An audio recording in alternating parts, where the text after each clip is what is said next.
Chicken খেতে যারা ভালোবাসেন তাদের কাছে একটা ভীষণ প্রিয় খাবার হলো এই চিকেন কষা।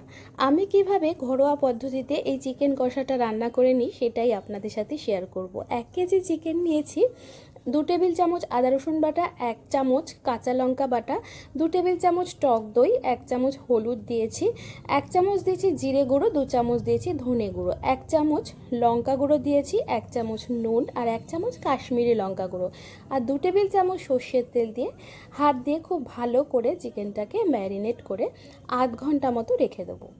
মশলাটা খুব ভালো করে চিকেনের গায়ে মাখিয়ে আধ ঘন্টা মতো আমি এইভাবে চিকেনটাকে ম্যারিনেট করে রেখে দিয়েছি। চিকেনটা ম্যারিনেট করা হয়ে গেছে। অন্যদিকে আমি 5টা মিডিয়াম সাইজের পেঁয়াজ নিয়ে নিয়েছি। পেঁয়াজটাকে একটু চপ করে রেখে দেব।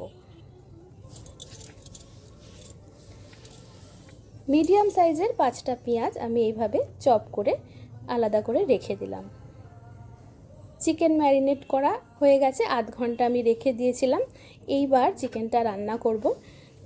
গ্যাসের ফ্লেম অন করে কড়াই বসিয়ে দিয়েছি। এখানে আমি 5 টেবিল চামচ সর্ষের তেল দিয়ে দিলাম।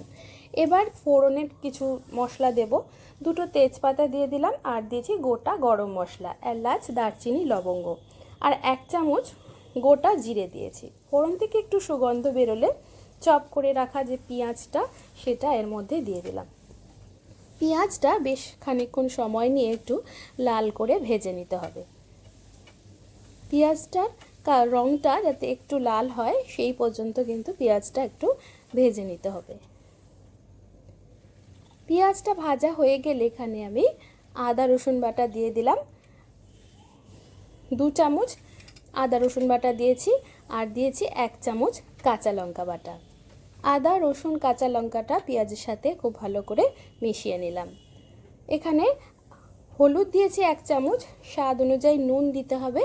1 চামচ দিয়েছি লঙ্কা গুঁড়ো আর 1 চামচ কাশ্মীরি লঙ্কা গুঁড়ো।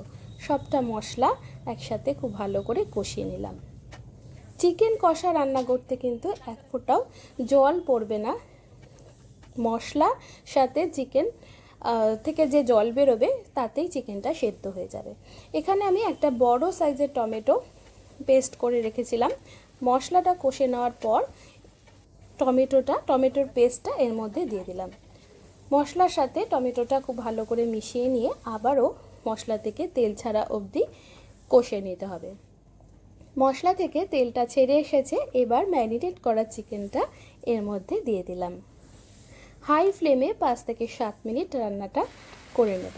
প্রথমে কিন্তু আঁচটা কমিয়ে দেবেন না, সেক্ষেত্রে চিকেন থেকে প্রচুর জল বেরিয়ে যাবে আর চিকেনটা ছিবড়ে হয়ে যাবে। তাই প্রথমে 5-7 মিনিট একটু আঁচ বাড়িয়ে চিকেনটা রান্না করে নিতে হবে। মশলার সাথে খুব ভালো করে চিকেনটা মিশিয়ে নিলাম। এবার ঢাকা দিয়ে কম আঁচে রান্নাটা করতে হবে। চিকেন কষা এরকমভাবে ঢাকা দিয়ে কম আঁচে কষে কষেই চিকেনটা সেদ্ধ হবে। মাঝে মাঝে ঢাকা খুলে একটুখানি নেড়ে দিতে হবে। তারপর আবার ঢাকা দিয়ে মাংস সেদ্ধ হওয়া পর্যন্ত রান্নাটা করে নিতে হবে। চিকেনটা কষাতে কষাতে তেলটা আলাদা হয়ে যাবে আর চিকেন থেকে জলও বেরিয়ে আসবে। চিকেন থেকে অনেকটাই জল বেরিয়ে এসেছে আর তেলটাও ওপরে ভেসে উঠেছে। আরও একটুখানি নাড়াচাড়া করে যতক্ষণে না মশলাটা একদম চিকেনের গা মাখা হয়ে আসছে ততক্ষণ রান্নাটা করে নিতে হবে। চিকেন কষা যেহেতু, তাই তেল মশলাটা একদম চিকেনের সাথে মাখামাখি হয়ে থাকবে।